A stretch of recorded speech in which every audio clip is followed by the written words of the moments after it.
The Zelda series, for all its glitz and glamour and industry prestige, is basically Nintendo's Sonic. You can't say that! Look! Yeah, there's a hot take to hook you in the first 10 seconds, but hear me out a second here, okay? Despite being one of only 2 franchises to share the eShop card spotlight with Mario, Zelda is and always has been a uniquely turbulent series. One marred by irreparably divergent fan expectations, surprisingly frequent duds, intense post-honeymoon crashes, and a lot more padding than you'd expect to find in the main campaigns and Nintendo titles. And being the voracious little soy franchise oxpecker that I am, you bet I have countless unsolicited opinions to share on it. Unlike the mostly retrospective Sonic essay, where I set out with a specific conclusion in mind, this will be a more speculative look at its present and future. Zelda's history is grander, more complicated, and far less funny than Sonic's. Far funny. So, I'll leave that to the dozens of other channels who literally do that sort of thing for a living. With the tidal wave of post-totk discourse, and the link to which this video's been delayed, there are already tons of potential jumping-in points opened up. So instead of scaring you off with my long-winded game and narrative design rambles right off the bat, let's fatten you up a bit first, by diving into the juicy schizo theory that motivated me to start on this whole endeavor in the first place.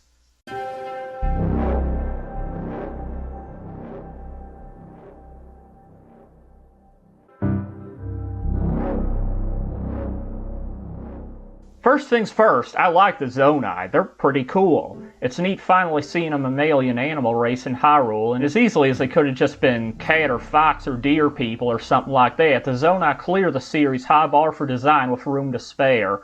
Their physiology's clear and comprehensible while not looking like anything too specific, and all their creations have this impeccably stately, ancient, and mystic feel to them. But you know what they don't have? Much reason to exist. I'd be far from the first to point out that they're basically a repeat of the exact same archetype as the Sheikah, without offering so much as a particularly unique culture perspective, but it bears repeating. They're just an additional tribe of mostly extinct ancient good guy scientists with a strong connection to both the gods and the Hylian royal family. The Sheikah's even older, or even Sheikah, or even deader bosses. It's not like the Zonai were even that important in the previous game, they were just one of numerous side mysteries, one that caught on far better than the others among some of the most influential creators and theorists in the fandom. And then in the next game, with virtually zero setup, they take on a ton of new characteristics that weren't really hinted at, but they were shared with the previous most important faction in the lore, and suddenly they're super relevant and were secretly behind everything all along, but still aren't actually that present in the story overall. In a game that was delayed for significantly longer than its contents would imply a need for. Man, what an odd set of coincidences, huh? Now this is mostly just a half-joke theory, and I don't think Nintendo rewrote, retook, and reanimated a whole bunch of story elements just because someone on the team watched a couple Monster Maze videos. But I also wouldn't be shocked if that influenced them somewhat. By year 4.75, they probably started realizing this long-belated sequel was bound to run flatter in comparisons to the game it lifted 90% of its content from once the hop blew over. What would be a relatively cheap and easy way to squeeze a few extra drops of different from what they already had? I don't know, maybe rewrite the barely present story, give their new Sheikah constructs a Mesoamerican facelift, and design 2 new characters. The only 2 living or even observed members of that one race, you know, the one the diehards are all so enamored with. Even in the best case, where this really was all planned from the start, it's still a ton of incredible art and existent world building wasted on a pointless and redundant twist. Like, picture this. During the upheaval, a bunch of Zonai escape out from under the depths and start setting up new towns here and there across Hyrule. They warn you about their less civilized brethren who lurk in the darkness, so you always have your eyes out for like Zonai bandits or something while walking at night.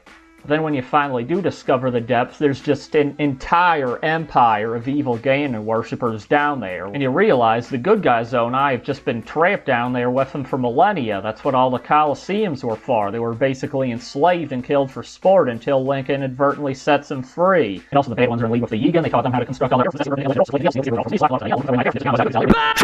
Alright, before I sidetrack myself into just writing a new story for them, let's talk about the closest I really have to evidence for this wild speculation. That being Minoru and her strangely incomplete feel and implementation. What do I mean?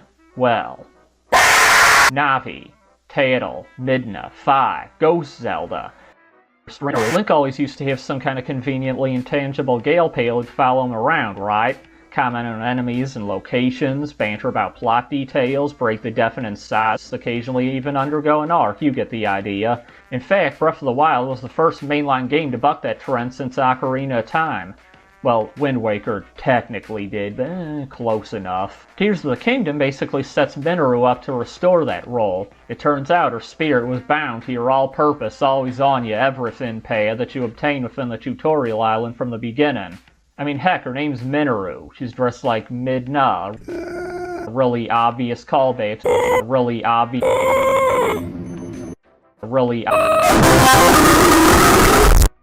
Really obvious callback to the arguable most popular companion in the series, but she just doesn't make her presence in the present known at all until you reach her corresponding dungeon.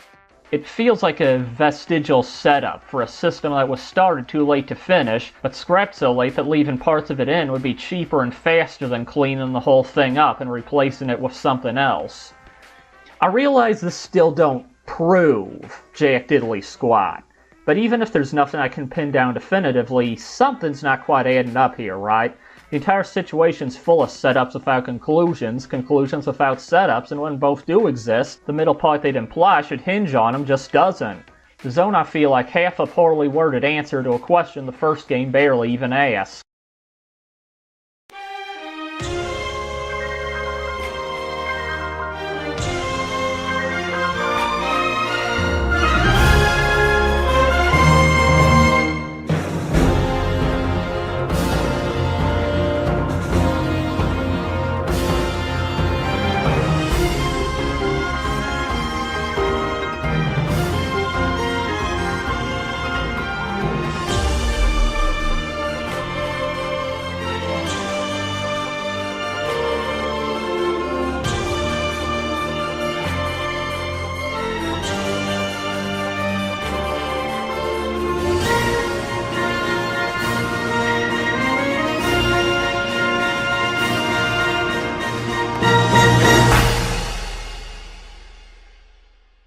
No, Obama, you do. The fascinating thing about modern Zelda is what a success in spite of itself it kinda is. It asked a simple question: how do you make an open-world Zelda game? And despite taking 2 shots at that question now and landing 2 financial and critical bullseyes, Nintendo never really hit the conceptual dartboard in the first place.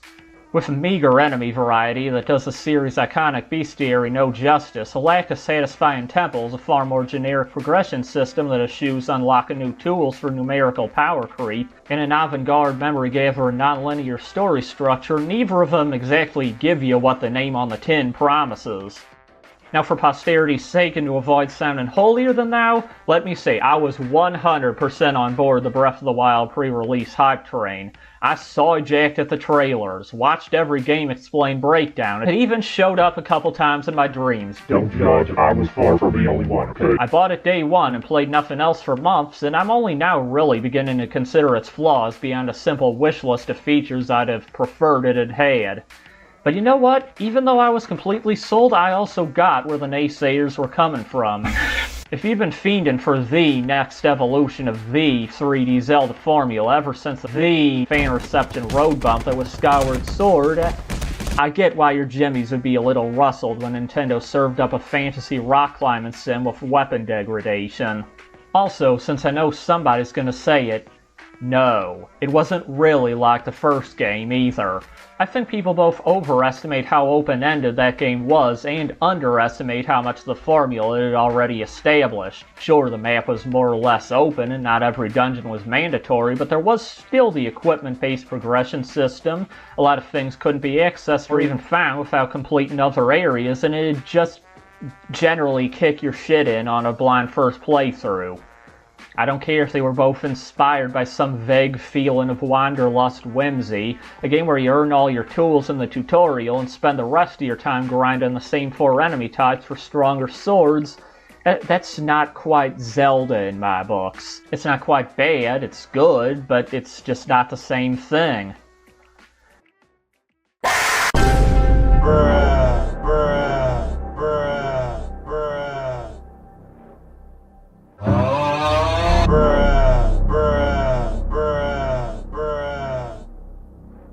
The good news after all this is, I don't think the ideal balance would be impossible to strike. Link Between Worlds has already proven that some semblance of the Zelda formula can work in a non-linear format, and support a decent enough story to boot. So here's my solution. Start with something like Twilight Princess. Now open up and expand the map a bit more than what that game had. Not to the extent that you have to copy-paste a ton to fill it up.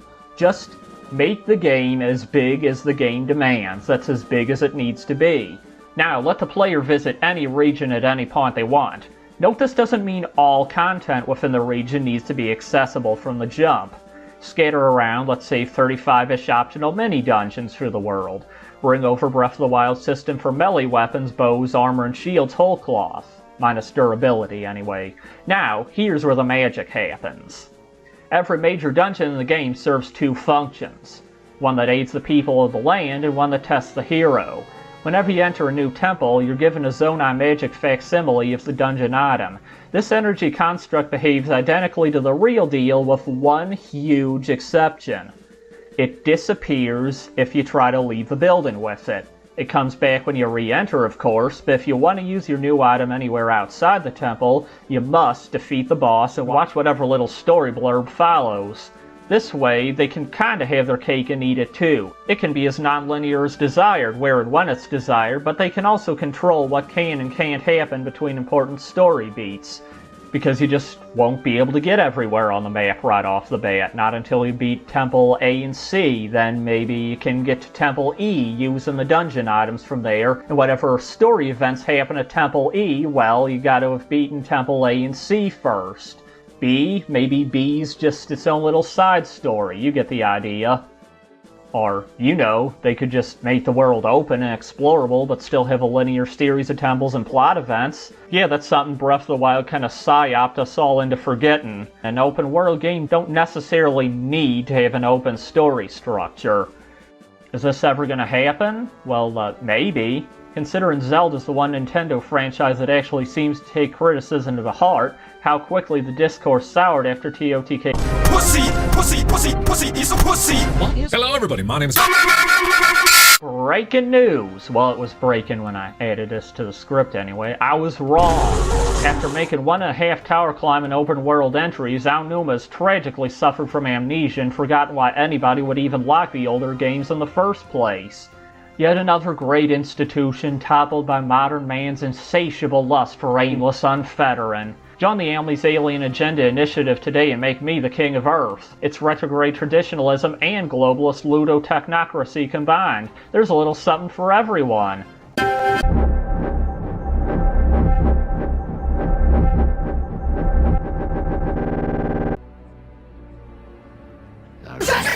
Now here's a very general topic, and one that's certain to ruffle a few feathers, but I think it's potentially the most interesting one.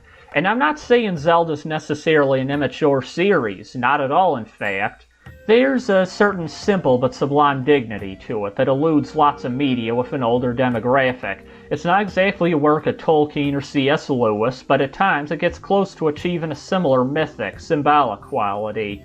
A little slice of that classical mystique that the excessive grit, ambiguity, and boobies of modern bare ass and fantasy properties can chip away at. There's a certain thematic texture to high fantasy adventure that can be lost by the tendency of all modern media to converge into closeted sci-fi socio-political thrillers. And even if that might be my own preference on some level, Zelda has value, if nothing else, as an alternative in the quasi-AAA space.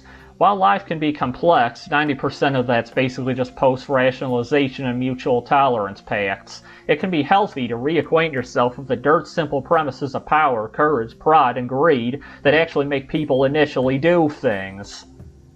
No, what I'm saying is that's lazily written and expects you to not notice or care because you're 12. Oh, but what could I mean? Lazily written? But Almy, don't you realize that making video games is difficult? Yeah, I do. And that lazy is a bad word to describe. Alright, let's talk about everybody's favorite unholy himbo for a moment. So I've always felt like Ganondorf's moniker of Demon King was a slight overstatement, right? He's basically just an evil wizard in most of his appearances, and at his absolute most terrifying, he's like a giant pig monster.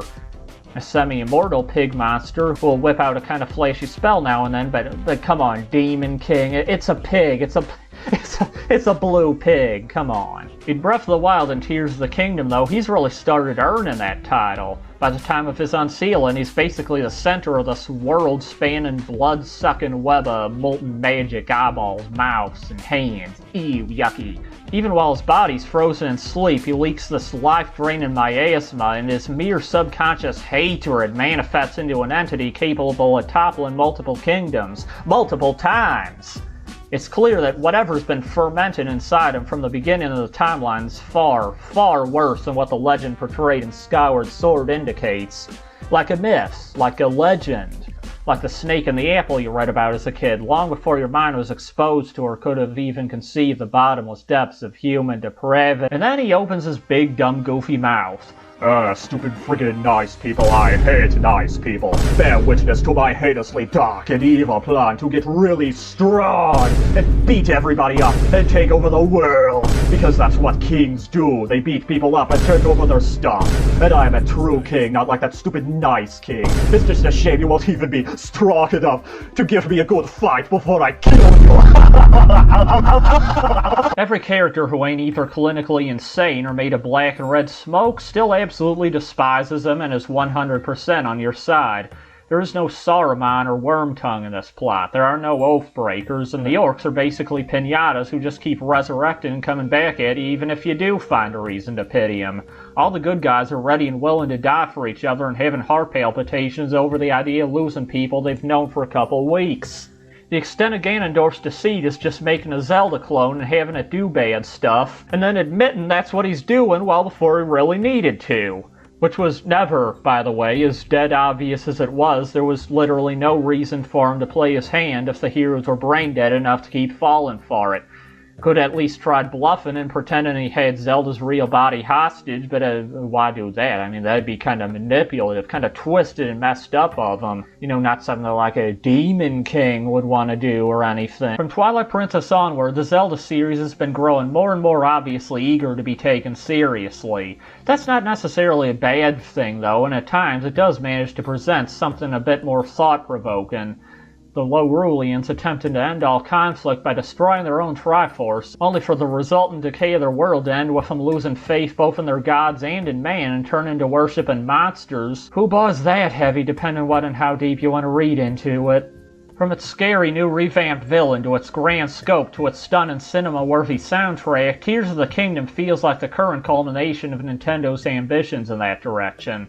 Never before has Hyrule looked, sounded, tasted more like the hot new epic fantasy setting it clearly wants to be. But at the same time, those ambitions have never felt more at odds with the fundamental nature of the product. Not since Link's initial jump to 3D has the conflict been more two-sided, the characters more black and white, the meaning been so non-existent, its presentation so textureless. The worst part is there was a perfect setup right here to do something new and cool. These divine guides descend from the heavens, rebuild a bunch of war and savage cultures from the ground up, establish a new global empire, create a superpowered priest caste, and basically name their king, King of the World. Which, funny enough, that's what Ganon wants too, ain't it? But him and the Gerudo persist as the final holdouts who refuse to join this grand alliance. That is the origin of the conflict. But what if instead of sicking a bunch of landfish on Hyrule, failing, and then immediately falling back on teleports behind you, nothing personnel, Ganondorf functioned as a revolutionary leader in this story? The only thing absolutely set in stone about his character is that he's a Gerudo king, associated with the Triforce of Power, and imbued with Demise's hatred of the gods. Sexy Emperor Palpatine ain't the sole personality that could manifest around those traits, he just needs to be evil and power-hungry. That's it. Imagine, if you will, a Lex Luthor sort of character. A man with ideals in his mind, but no good in his heart. Maybe he parlayed with the various ancient tribes of Hyrule, taking advantage of their own individual interests and ideals to turn some of their populace against Rauru, the pride and ruggedness of the Gorons, the aristocratic ornamentalism of the Zora, the isolated independence of the Rito. What if he used his already substantial power to raise his own circle of dark sages in opposition to the light-aligned ones? Perhaps when he finally gains the Secret Stone, their life forces are linked to his, and they fall dormant with him, only to revive during the upheaval and begin spreading discord among the descendants of their own kingdom. They could even be the bosses of their regions, given terrifying and powerful transformations by their master, instead of just some mindless elemental monsters. We could even see their beliefs clash with those of Link's new sages, and then the ancient sage spears could explain more about that particular sub-villain after the fight. I realize at this point I'm just talking about a completely different plot, but frankly, this sort of idea feels like the bare minimum. The bottom threshold of action and intrigue a game that treats itself with this much reverence should go for. And honestly, it's not even that far off from what the series is willing to imply about its world or entertain for about half an hour runtime. But, well, games that are all lore and no plot are yet another topic that could be its own video. Just take another listen to this music. Picture in your head the sort of adventure that a theme like this seems to promise.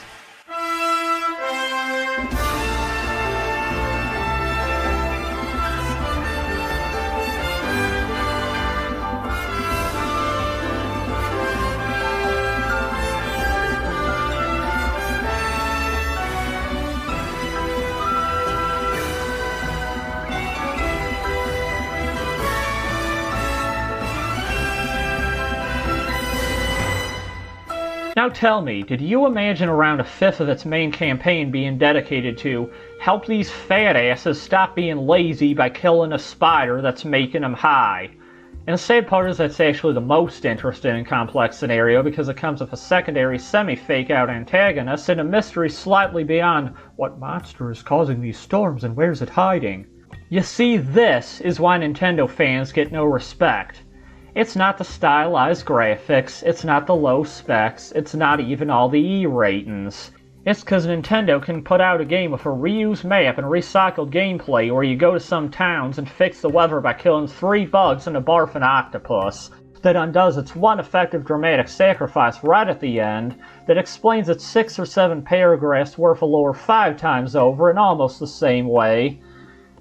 And people genuinely be pissed when it don't take Game of the Year. I know, all the AAA competitors are too busy fishing for BlackRock bucks to write stories that are anything more than bloated or meandering apologies, but were we really hoping this would be the game to smash and tear its way through with sheer quality, thought, and beauty? This is a franchise where highlight characters are bullies who learn to be nice, and this is an entry that falls short of that bar. The potential is there, and they have all the brand recognition in the world to back their experiments with, but sadly the Big N is far more worried about keeping their franchises as comfort food as possible than developing them.